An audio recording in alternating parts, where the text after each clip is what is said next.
Douglasville tragedy. Salon owner Sabrina Walker killed by husband in a shocking domestic dispute. The sound of gunfire broke the quiet morning in Douglasville, Georgia. It was just after sunrise when neighbors heard a woman screaming from a small home on Brookmont Drive. Moments later, two sharp gunshots echoed through the neighborhood. One neighbor peeked out their window and saw a woman lying on the ground near her yard. It was 56-year-old Sabrina Walker, a local salon owner who was known for her kindness and warm smile. Standing a few feet away was her husband, Volanta Lejuan Walker, still holding a gun. The air was heavy with shock. People didn't understand what was happening. Sabrina's salon, Sabrina's touch of style, had been a comforting place in the community for years. Everyone knew her as a hardworking woman who cared deeply for others. But that morning, her life took a terrifying turn that no one could have imagined. Police rushed to the scene after several 911 calls. When officers arrived, they found Sabrina motionless on the grass, her body showing signs of gunshot wounds. Her husband, Volanta, was still outside the home. He was pacing, shouting, and gripping a handgun tightly. Officers shouted at him to drop his weapon, but he didn't listen. Instead, he raised it slightly, not firing, but defiant. One officer shouted again, "Drop the gun." The next moment happened fast. A single police shot rang out, and Volanta fell to the ground.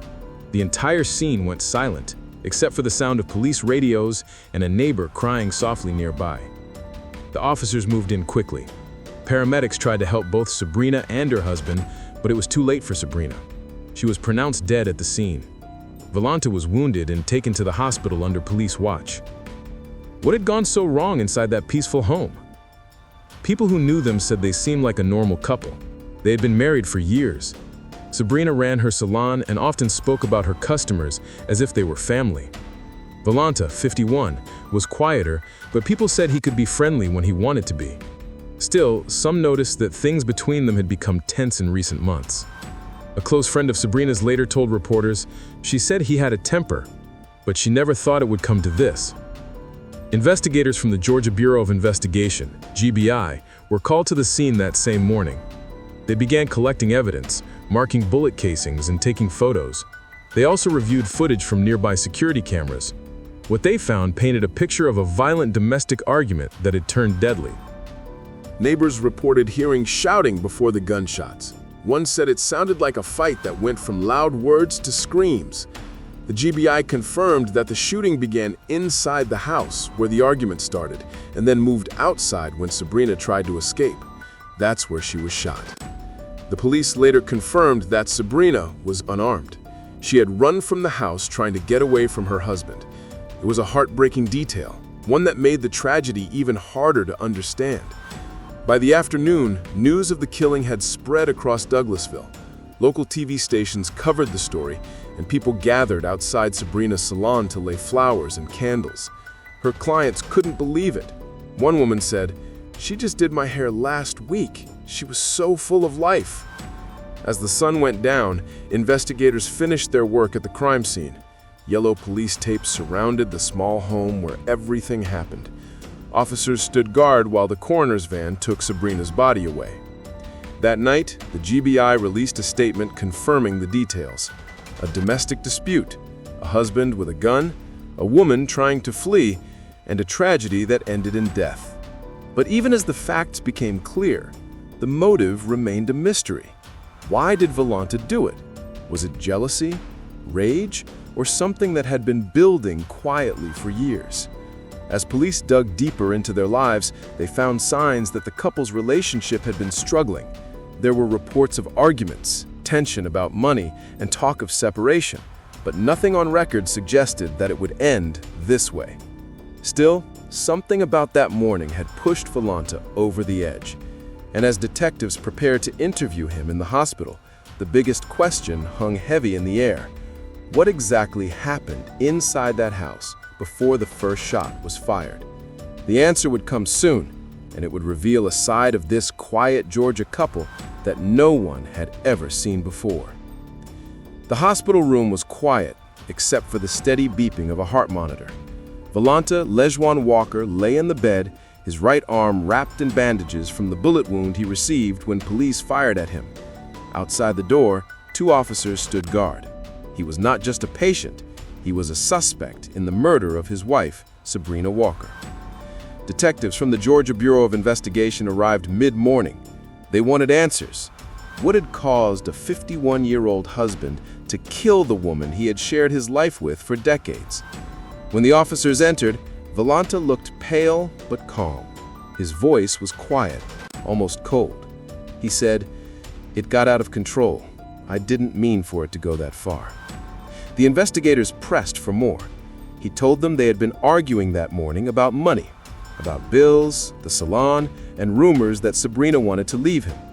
He claimed she was planning to move out. She was walking out that door for good. And I just snapped. But the police weren't convinced it was that simple.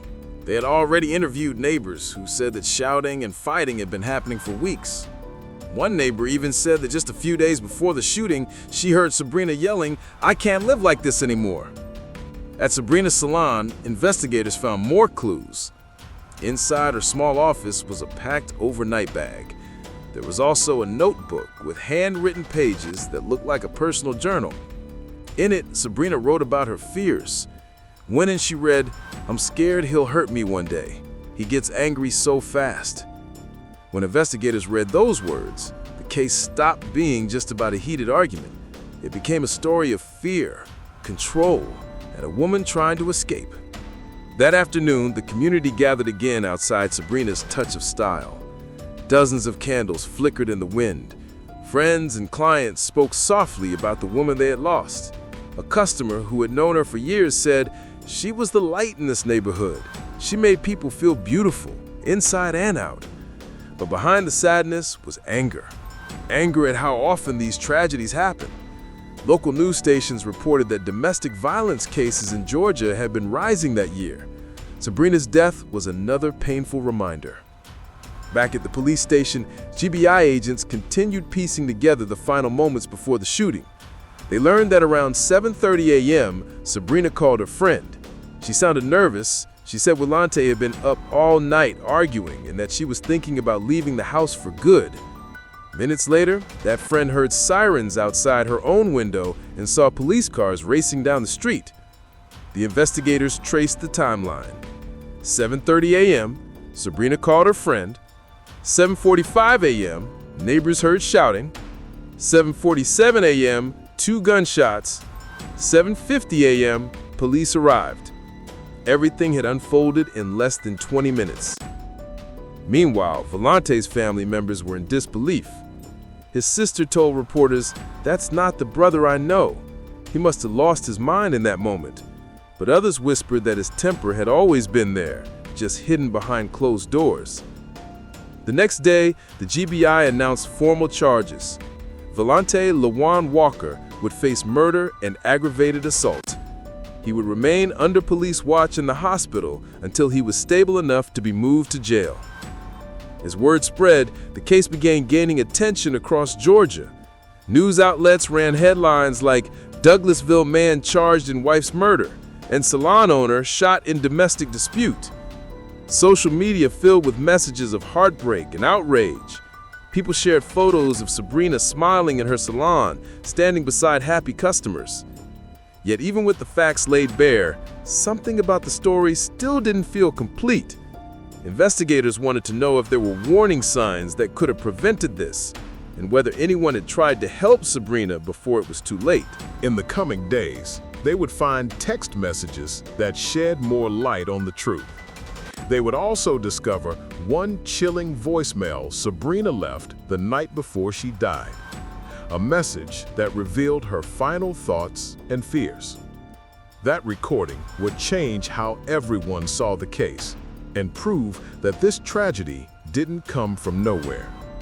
The morning after the charges were filed, detectives at the Douglasville Police Department gathered around a small table. On it sat a cell phone, Sabrina Walker's phone, found in her purse near the front porch. The phone held the final piece of the puzzle. When investigators unlocked it, they found text messages and a voice recording that sent chills through the room. The last message Sabrina sent was to her friend, Regina, at 10:47 p.m. the night before she was killed. It read, "He's been drinking again. I'm scared. If you don't hear from me tomorrow, check on me." A few minutes later, Sabrina recorded a short voicemail that she never had the chance to send. Her voice trembled as she spoke. "I don't know what to do anymore. He's angry again. I just want to get out, but he won't let me leave. Please, tell my family I tried." The officers sat in silence. The room felt heavy. This was no sudden outburst. It was a pattern, a slow buildup of fear and control that had ended in tragedy. The Georgia Bureau of Investigation added the recording to their case file. For them, it was clear. This was not just a domestic fight gone wrong. It was the heartbreaking end of an abusive relationship. As the investigation continued, Douglas County prepared for a painful court case. News channels replayed footage from the scene, showing police lights flashing outside the Walkers' home and neighbors holding candles in memory of Sabrina. Regina, Sabrina's friend, spoke to reporters through tears. She wanted to live, she said softly. She just wanted peace. At the hospital, Volanta Lejuan Walker sat in silence, refusing interviews. He showed little emotion when detectives came to speak with him again. When asked why he didn't walk away instead of pulling the trigger, he only said, "I didn't think she'd really leave me." His words revealed the dark truth: control. He couldn't accept losing her, so he made sure no one else would have her.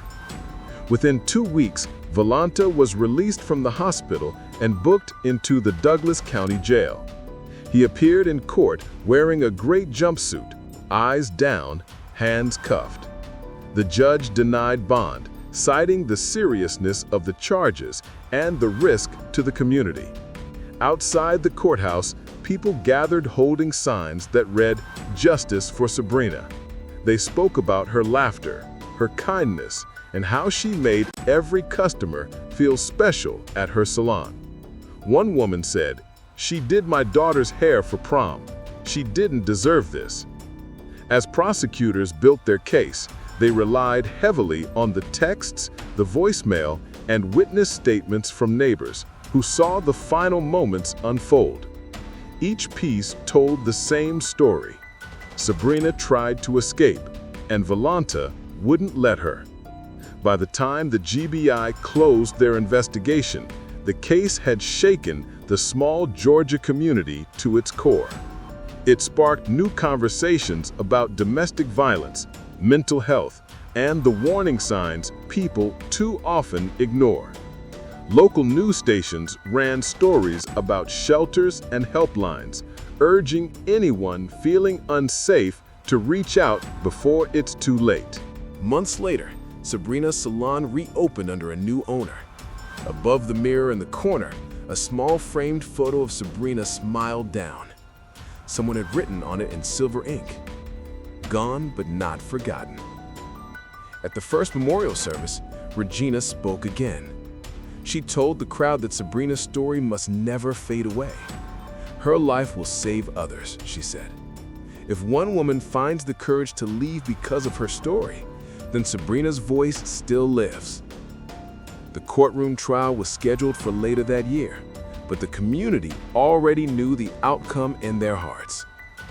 A life had been stolen, a peaceful home had turned into a crime scene, and the sound of gunfire that morning in Douglasville would forever echo in their memories. As the sun set over the quiet Georgia neighborhood, people placed fresh flowers by Sabrina's mailbox. A light breeze moved through the trees, carrying the soft sound of wind chimes, the same ones she'd hung herself years before. They swayed gently, whispering her name into the evening air. And though justice was still unfolding, one truth was clear: Sabrina Walker's story would never be forgotten.